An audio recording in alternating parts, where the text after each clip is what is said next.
Hi everyone, welcome to the Overseas Nursing Band. This is Jane and this. Oh, did I say it the wrong way? This is Jane and this is your Overseas Nursing Band. This is your Overseas Nursing Band and my name is Jane. Well, you know it, don't you? Anyway, so welcome back and thank you for everyone that subscribed. Thank you. Oh my God, thank you for your support, for engaging on my channel. I appreciate you. God bless you real good. Before we continue, hello, how are you? You doing? You all right? You sure you're taking care of yourself? All right, good.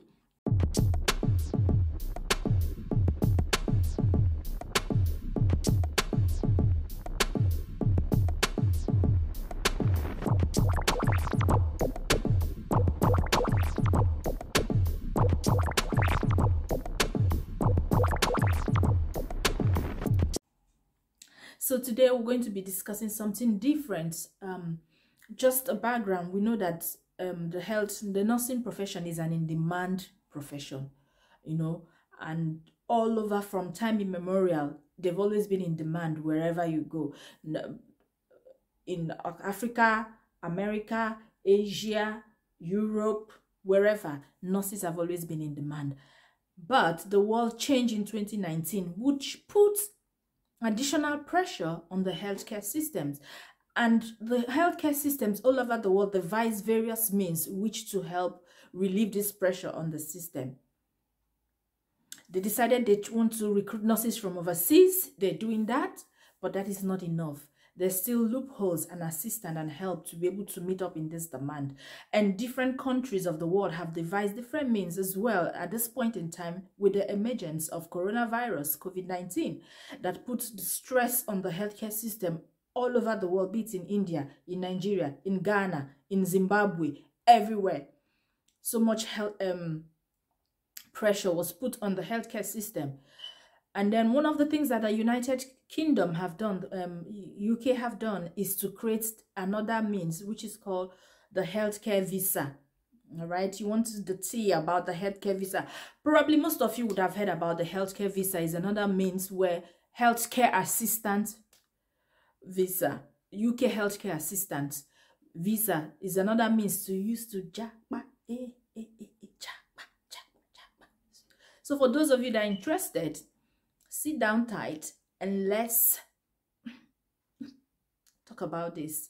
All right, so what I'll be discussing today is a healthcare assistant, and you'll be wondering what is a healthcare assistant. For those that do not know, the healthcare assistant assists in the healthcare setting, be it in the hospital wards, in the care homes, in the homes in the UK where patients are taken care of in their own homes.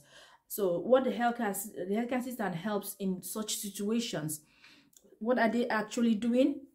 Sometimes they could give medication, but mostly what they do is helping those patients, residents, clients with activity of daily living, bathing, dressing, brushing, personal care, feeding them, running light errands, doing their shoppings, preparing their meals, you know, different things like that to relieve pressure. And so the UK devised this healthcare assistant visa for people to come and fill up that role, and they've made it easy for you to come here, and there are agencies that are recruiting for you to come over here and do this job. So once again,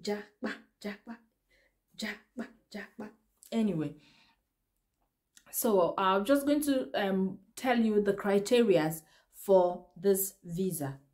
First of all, the good thing about this is you don't need to have a degree. So saying that doesn't mean you cannot have a degree. If you have a degree, jump in the queue. You do not have a degree, jump in the queue. You have a diploma, jump in the queue. You do not have a diploma, jump in the queue. Whatever you have, as long as you finish secondary school / high school, depending on what you call it. If you finish secondary school / high school, then it means you're qualified to apply for this post and come to the UK to practice in this very rewarding profession. It is very rewarding. It is very rewarding in the sense that you know that you've satisfied, you made a lot of difference in the lives of these most times older people. and sometimes could be different from children age range you'll be taking care of. So first and foremost, your criteria for getting into this visa category is you must have finished secondary school and have your high school certificate, WAEC, SSCE, whatever it is, GCSE, whatever it is that you get when you finish high school, secondary school in your country. You have that. If you have a degree, better for you. And also you make sure that you have, you know, I said you don't have to be a nurse, be in the health profession. You could have done any other thing. But one of the things is that you have 300 hours of hospital experience. Yeah, you ask me how.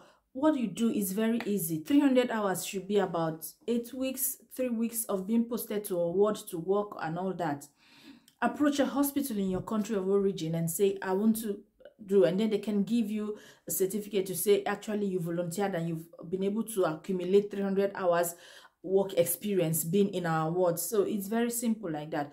And your ward, your hospital in your country as well, they're looking for people to help. So if you go to volunteer, it benefits them, it benefits you.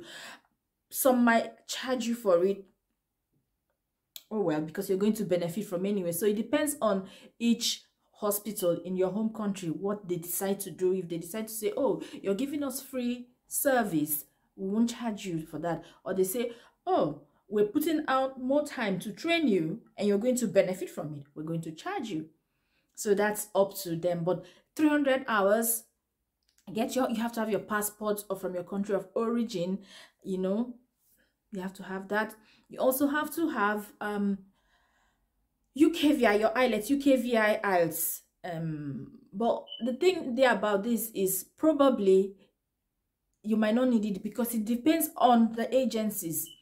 Some agencies don't require it, some agencies require it. So it varies agency to agency that are recruiting. As well, if you have a degree, you don't need it. So if you've got a degree, you don't need the Ielts.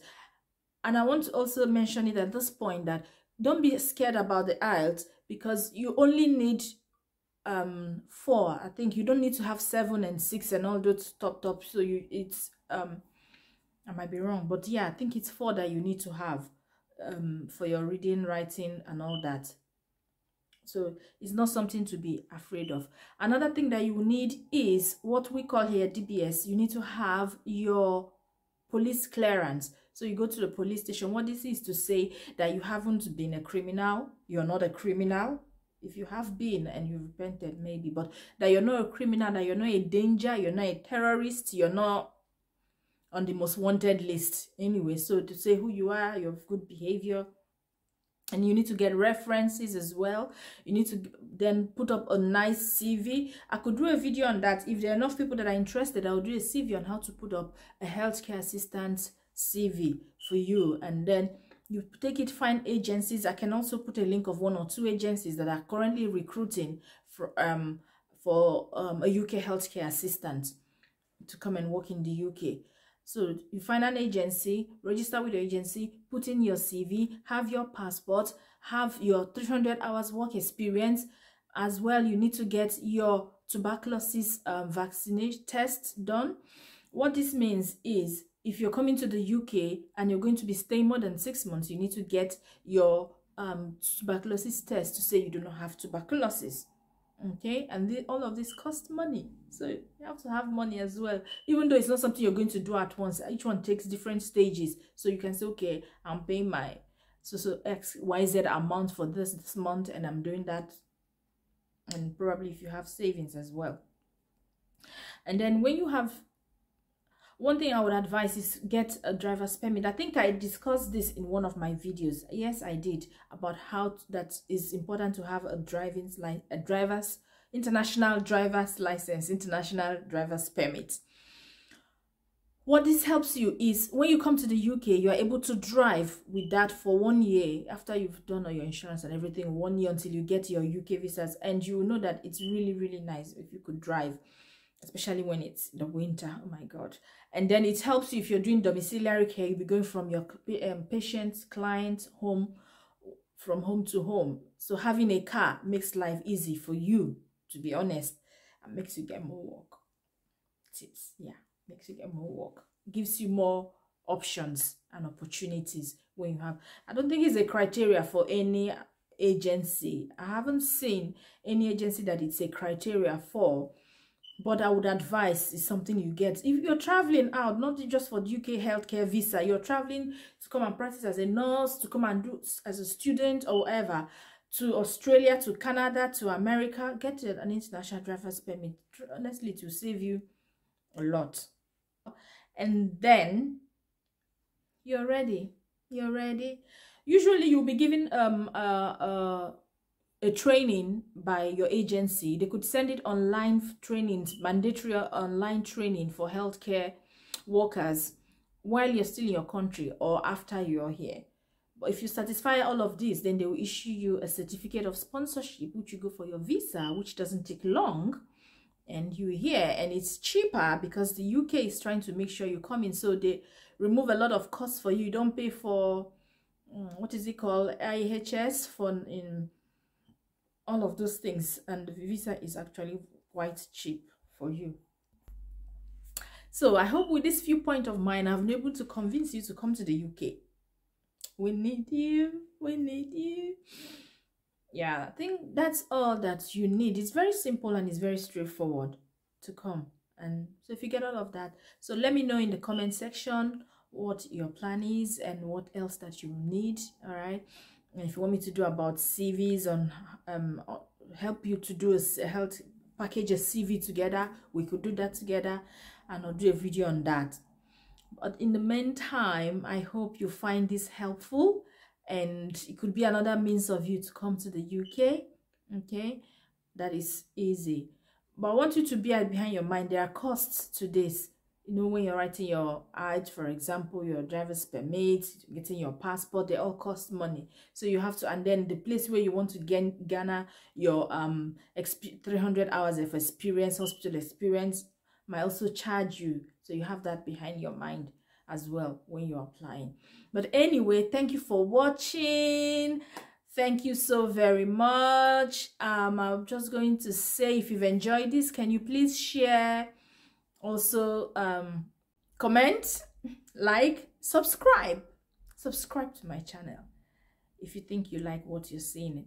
Thank you very much. God bless you. Have a good day, evening, morning, whatever time you're watching. Thank you.